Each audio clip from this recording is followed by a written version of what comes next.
জমে উঠেছে।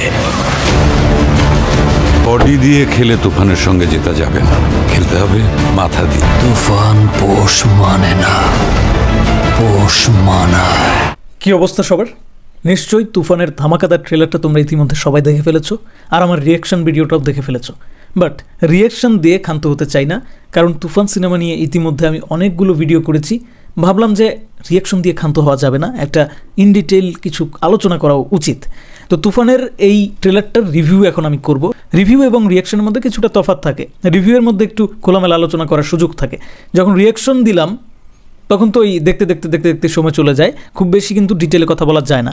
সো চলো শুরু করি। শুরুতেই আমরা দেখতে পাচ্ছি একটা কুঁড়ে ঘর, সামনে দুজন লোক, একজন লোক পায়চারি করতেছে, আরেকজন লোক ওই একটা খুঁটির সাথে হেলান দিয়ে কিন্তু বসে আছে, কিন্তু দুজনকেই খুব চিন্তিত লাগতেছে। মনে হচ্ছে যে ঘরের ভিতরে কিছু একটা হচ্ছে, আকাশে বিদ্যুৎ চমকাচ্ছে।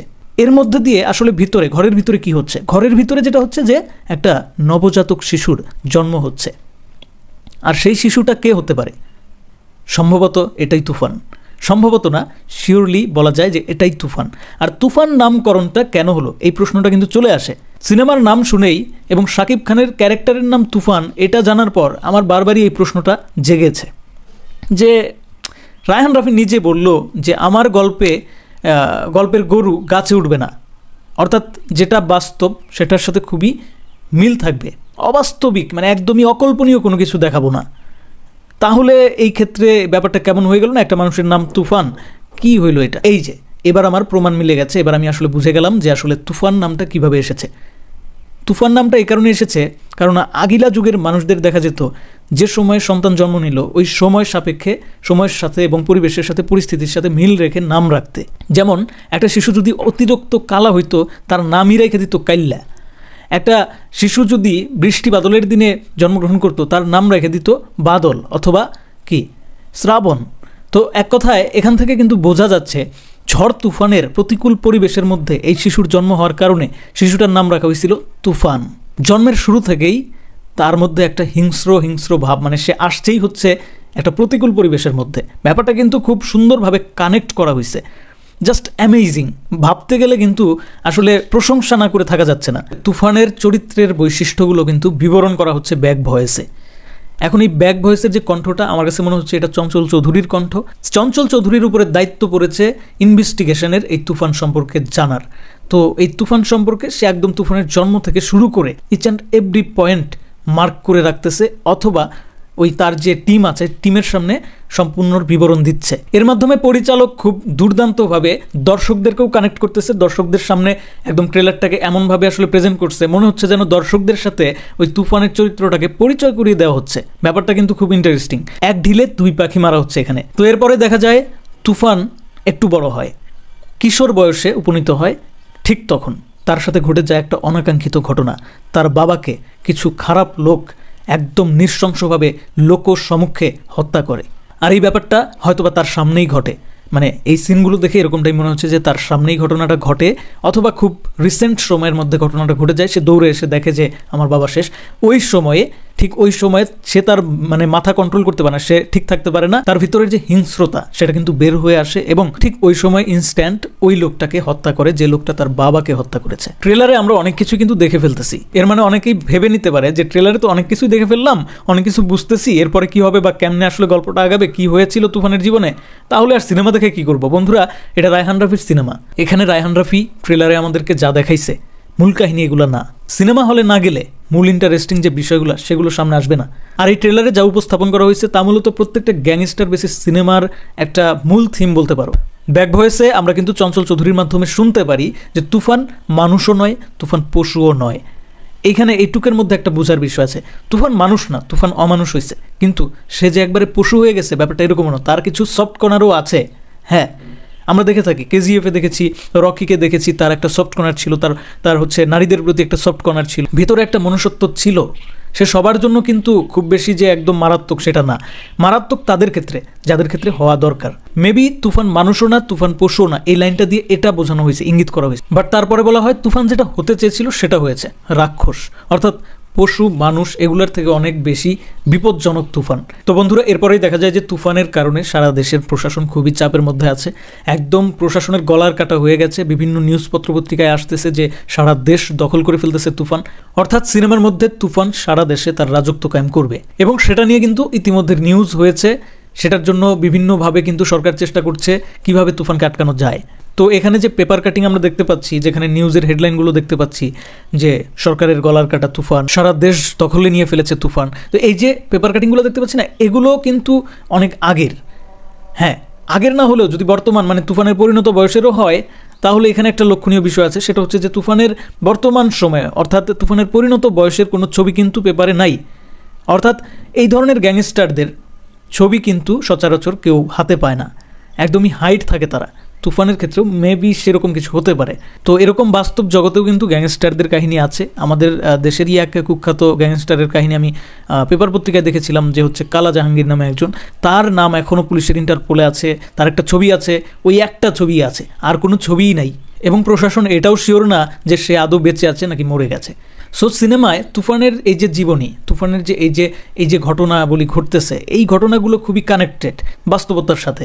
এরকম না যে আমাদের এই সিনেমা হুবহু ওই কেজিএফ থেকে কপি ইন্সপায়ার হয়েছে বলে একদমই সেটার সাথে মিলে যাচ্ছে, এরকম কিছু হচ্ছে না। আমাদের দেশেই এই ধরনের ঘটনা অনেক ঘটেছে, সেগুলোর প্রেক্ষাপটে কিছু কিছু জায়গায় কিন্তু আমরা মিল খুঁজে পাচ্ছি। সো ব্যাপারটা খুবই ইন্টারেস্টিং লাগতেছে আমার কাছে। এরপরের সিনে কিন্তু গোপন আস্তানা টাইপ কিছু একটা দেখানো হয়, আর সেখানে আস্তানার একটা আলাদা লোগো আমরা দেখতে পাই। এই লোগো বা সিলমোহর যেটাই বলি না কেন, এই সিলমোহর আমরা এর আগে টিজার বা টাইটেল ট্র্যাকের মধ্যেও দেখেছি। তুফানের যে কোনো অবৈধ মালামাল বা যে কোনো বক্স টক্স হাবিজাবি সব কিছুর মধ্যে এই লোগোটা আছে, অর্থাৎ এটা তার একটা ট্রেডমার্ক, এটা তার একটা পরিচয় বহন করে। এবার আমরা যদি এই লোগোর দিকে একটু খেয়াল করি, এখানে কিন্তু তুফানের যে আউটলুক, তুফানের যে গেট আপ সেট আপ, সেটার সাথে মিল রেখে এই লোগোর ডিজাইন করা হয়েছে। টাইটেল ট্র্যাকে রিভিউ করার সময় একজন মন্তব্য করেছিল যে ভাই, এই যে লোগোটা, এই লোগোটা যদি টাইগারের হয়তো আরও ভালো লাগতো। অর্থাৎ আমাদের দেশে তো জাতীয় পশু রয়্যাল বেঙ্গল টাইগার। এখানে আসলে মূলত তুফানের যে look and get up set up, এই যে চুলের যে গেট আপ সেট আপ, এগুলোর সাথে ম্যাচ করে এবং ভিতরের হিংস্রতা প্রকাশ করার জন্য লোগোটা কিন্তু আসলে ডিজাইন করা হয়েছে। ট্রেলারে মিশা সওদাগর থেকে শুরু করে প্রত্যেকটা ক্যারেক্টারকে খুব সুন্দরভাবে এস্টাবলিশড করানো হয়েছিল। ট্রেলারটা দেখে কোথাও বোরিং লাগে নাই। মিশা সওদাগরকে দেখে বোঝা গেছে যে সে গতানুগতিক কোনো চরিত্র এখানে প্লে করতেছে না, একদমই সম্পূর্ণ ভিন্ন চরিত্রে সে উপস্থাপন হচ্ছে।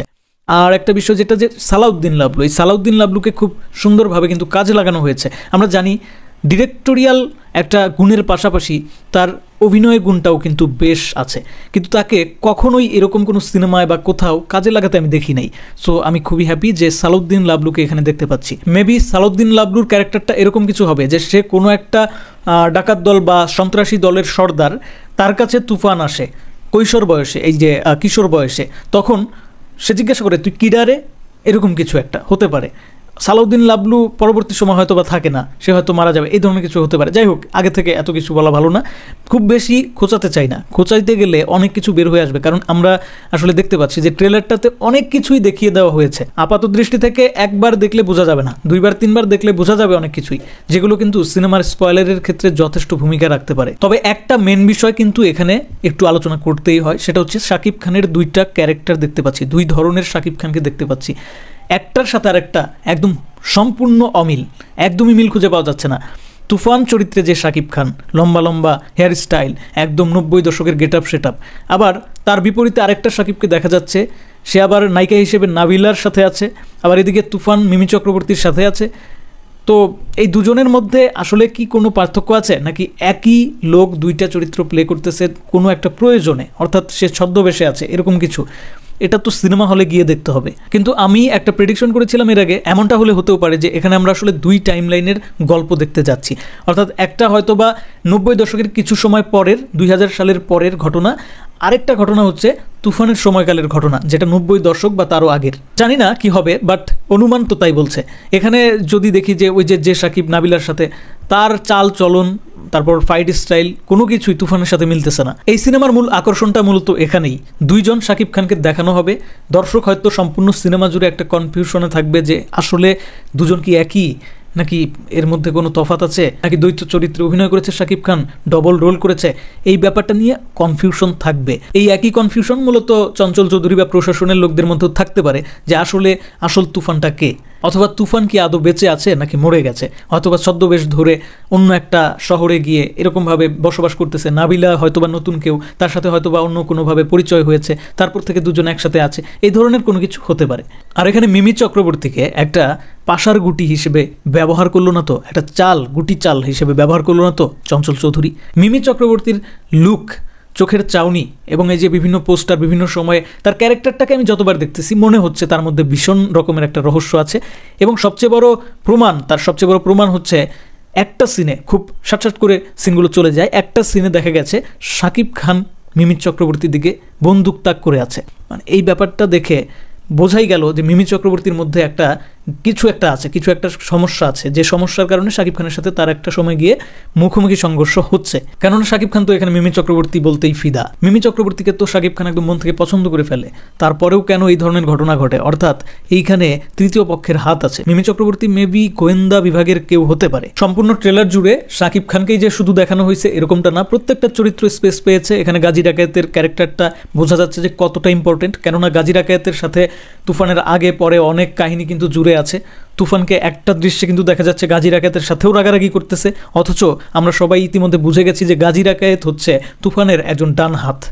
গাজী ডাকায়েতের একটা সাক্ষাৎকার থেকেও আমি এটুকু শুনেছিলাম যে গাজী ডাকায়েতের যে চরিত্রটা সেটা হচ্ছে তুফানের একটা ডান হাত। গাজী ডাকায়েতকে ছাড়া তুফান চলতে পারে না। গাজী ডাকায়েতের কাছ থেকে বিভিন্ন সময় সে পরামর্শ নিয়ে থাকে, এই ধরনের কোনো কিছু। গাজী ডাকায়েত তার খুবই কাছের একজন মানুষ, অথচ গাজী ডাকায়েতের সাথেও তার একটা ভুল বোঝাবুঝির মাধ্যমে কিন্তু একটা রেষারেষি তৈরি হয়েছে। এখানে কিন্তু সেটা স্পষ্ট বোঝা যাচ্ছে এই সিনটা থেকে। তুফানের কাজকর্মে যে বিভিন্ন ধরনের প্রতিকূলতা সৃষ্টি, এটা হচ্ছে কেন? চঞ্চল চৌধুরীর কারণে, নাকি মিমি চক্রবর্তীর কারণে, নাকি মিমি চক্রবর্তী চঞ্চল চৌধুরী উভয়ের কারণে? এটা কিন্তু সিনেমা হলে গিয়ে দেখতে হবে। আরেকটা যে ব্যাপার, যে নাবিলা এখানে আসলে কি ধরনের ক্যারেক্টার প্লে করছে, নাবিলাকে কি আমরা শেষ পর্যন্ত আবার ভিলেন রূপে দেখতে পারবো কিনা, নাকি নাবিলা অন্য টাইম লাইনের? নাবিলার সাথে তুফানের কোনো সম্পর্কই নাই। আদতে নাবিলা হচ্ছে বর্তমানের সাকিবের, নাকি বর্তমানের সাকিবই আবার তুফান? এক কথায় এত প্রশ্ন কিন্তু ছুড়ে দিচ্ছে এই তুফান ট্রেলারটা। সো আমি বলতে পারি তুফান ট্রেলারটা সত্যি ট্রেলার হিসেবে কিন্তু সত্যি অসাধারণ। বাংলা সিনেমাতে অনেক সময় দেখা যায় ট্রেলারে যে আসল ফিলটা সেটা পাওয়া যায় না, ট্রেলার দেখে সম্পূর্ণ গল্প প্রেডিক্ট করে ফেলা যায়। কিন্তু এখানে যতটুকু আমরা প্রেডিক্ট করতে পারতেছি, এতটুকু প্রেডিক্ট করলেও হলে গিয়ে সিনেমাটা দেখার যে আগ্রহ সেটা বরঞ্চ আরও বেড়ে যায়। অর্থাৎ আমার এখন জানতে হবেই, যে কোনো মূল্যে আমার জানতে ইচ্ছা করছে তুফানের সাথে এই যে আরেক ধরনের শাকিব খানরা আমাদের দেখতে পাচ্ছি, এই শাকিব খানের আসলে সম্পর্কটা কি? দুজন কি একই ব্যক্তি নাকি আলাদা? নাবিলা নাকি মিমি চক্রবর্তী?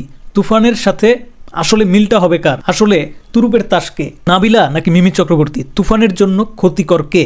চঞ্চল চৌধুরী কি শেষ পর্যন্ত তুফানকে পোষ মানাইতে পারলো কিনা, পারবে কিনা? মেবি পারবে না, কারণ তুফান পোষ মানে না, পোষ মানায়। আরেকটা যে ব্যাপার দেখে আমি একদম মুগ্ধ হয়ে গেছি, সেটা হচ্ছে এই প্রথম মেগাস্টার শাকিব খানকে এতটা সঠিকভাবে কাজে লাগানো হয়েছে, পাশাপাশি এতগুলো বিগ কাস্টিং, ও মাই গড, এটা কখনো আমি কল্পনাও করি নাই। ফজলুর রহমান বাবু আছে, পাশাপাশি শহীদুজ্জামান সেলিম আছে, গাজী ডাকায়েত আছে, কলকাতার আরও বেশ কয়েকজন এমন অভিনয় শিল্পীকে দেখতে পেলাম যারা কিন্তু হুব্বাতে ছিল একজন। আরেক কথা, এই হুব্বার এই ক্যারেক্টারটাও কিন্তু মারাত্মক কিছু একটা প্লে করতে পারে, সে কিন্তু তুফানের সাথে কাটি করতে পারে। এই সিনটা দেখার পর আমার কেন যেন মনে হচ্ছে তুফানের সাম্রাজ্যে হানা দেওয়ার একটা চেষ্টা করে, অথবা লুকিয়ে লুকিয়ে কাটি করার চেষ্টা করে এই লোকটা। অর্থাৎ সে তুফানের জায়গাটা দখল করতে চায়, এরকম কিছু সে মনে মনে ভাবলেও ভাবতে পারে। পরবর্তীতে কোনো একটা সময়ে ঝোপ বুঝে কোপ মারার একটা প্ল্যানিং তার মধ্যে থাকলেও থাকতে পারে, কেননা এখানে তাকে হাত জাগিয়ে পেছনে দলবল নিয়ে যেরকমভাবে মিছিল করতে দেখা যাচ্ছে, মনে হচ্ছে যে সে তুফানের সাম্রাজ্য দখল করে একদম খুব চিল করতেছে। সো ট্রেলারে এত কিছু দেখায় ফেলছে, বাট তারপরেও আরেকটা গান আছে দুষ্ট কোকিল, এটাও কিন্তু দেখালো। বাট এই গানটা মেবি ওয়ার্ল্ড ওয়াইড রিলিজ করার পরে গানটা রিলিজ করবে, কারণ কিছু বিষয় এত আগে রিলিজ করে ফেললে পরে আর কি রিলিজ করবে? রিলিজ করার মতো তো পরে কিছু খুঁজে পাবে না। তো যাই হোক বন্ধুরা, অনেক ধরনের প্রেডিকশনই তো করলাম, বাট আমি জানি যে এইসব প্রেডিকশন নাও মিলতে পারে। সিনেমাটা তোমরা কারা কারা কোন সিনেমা হলে গিয়ে দেখবা, তোমরা কে কোথার থেকে দেখবা, অবশ্যই আজকের কমেন্টে জানাবা। এই ট্রেলারটা আমার কাছে দারুণ এঙ্গেজিং লাগছে, দেখার সময় কখনো বোরিং লাগে নাই। দেখতে গিয়ে আমি এটার প্রত্যেকটা ভিজুয়াল উপভোগ করেছি, প্রত্যেকটা সাউন্ড এফেক্ট আমার কানে এমনভাবে এসেছে, মনে হচ্ছিল যেন বাংলা সিনেমা চেঞ্জ হয়ে গেছে। আমি কোনো বাংলা সিনেমা দেখতেছি এটা আমি ফিলই করি নাই। দেখার সময় ফিল হচ্ছিল সাউথের সিনেমা বা বলিউডি সিনেমা যেরকমটা হয়, আমাদের এই সিনেমা সেই জায়গাটাকে টাচ করতে পেরেছে। আর এক কথায় এখানে সবচেয়ে বেশি প্রশংসা করতেই হয় পরিচালক এবং শাকিব খানের। শাকিব খান, ও মাই গড, মানে সে যে কি করেছে নিজেকে ভেঙে চুরে। এখানে দুইটা ক্যারেক্টার তার দেখা যাচ্ছে, দুইটা ক্যারেক্টারে তাকে সম্পূর্ণ আলাদা আলাদা লাগতেছে। এমন না, অনেক সিনেমা আমি দেখছি, অনেক সিনেমা দেখছি যেসব সিনেমাতে শাকিব খানের বিভিন্ন সময় বিভিন্ন লুক দেখা যায়, কিন্তু বোঝা যায় যে একই সময়ের লুক, বা শাকিব খানই এটা শাকিব খান। বাট এই সিনেমাতে দুইটা চরিত্র একদম ভিন্ন ভিন্ন, শাকিব খান বলে বলতেছি না, একদমই ভিন্ন চরিত্র হিসেবে দুইটাকে কিন্তু ভাগ করা যাচ্ছে। এই ব্যাপারটা আসলে আমি কি বলবো, এটার জন্য আসলে প্রচুর ডেডিকেশনের প্রয়োজন হয়, যেটা শাকিব খানের মধ্যে আছে বলে সে আসলে এতদিন ধরে ইন্ডাস্ট্রিতে টিকে আছে। জাস্ট তাকে সঠিকভাবে ইউজ করতে পারে না এতদিন কোনো পরিচালক, সেটা কিন্তু সে এই সিনেমার মাধ্যমে প্রমাণ করে দেখিয়ে দিল। যাই হোক বন্ধুরা, সিনেমাটা যেহেতু এখনো দেখি নাই, অনেক কথা বলার বাকি আছে, কথা জমিয়ে রাখি। বন্ধুরা, তোমাদের কাছে ট্রেলারটা কেমন লেগেছে? ট্রেলারকে 10-এ কত দিবা? আমি 10-এ এই ট্রেলারকে একদম 9 দিয়ে দিলাম। আচ্ছা যাও 9.5 দিয়ে দিলাম, কারণ এত কিপটামি করে লাভ নাই, কারণ বাংলার ইতিহাসে এই ধরনের সিনেমা এর আগে আসে নাই, এই ধরনের সিনেমার ট্রেলারও আমরা কখনো বাংলায় দেখি নাই। সো হেটার্সদেরও বলবো যে তোমরা এখন হেট করা ভুলে যাও, বাদ দাও। বাংলা সিনেমাকে হেট করতে থাকলে শুধু হলিউড বলিউডের দিকে হাঁ করে তাকিয়ে থাকা ছাড়া তোমাদের আর কিছু করার থাকবে না, কারণ তাদের সিনেমা তাদের, আর আমাদের বাংলা সিনেমা আমাদের।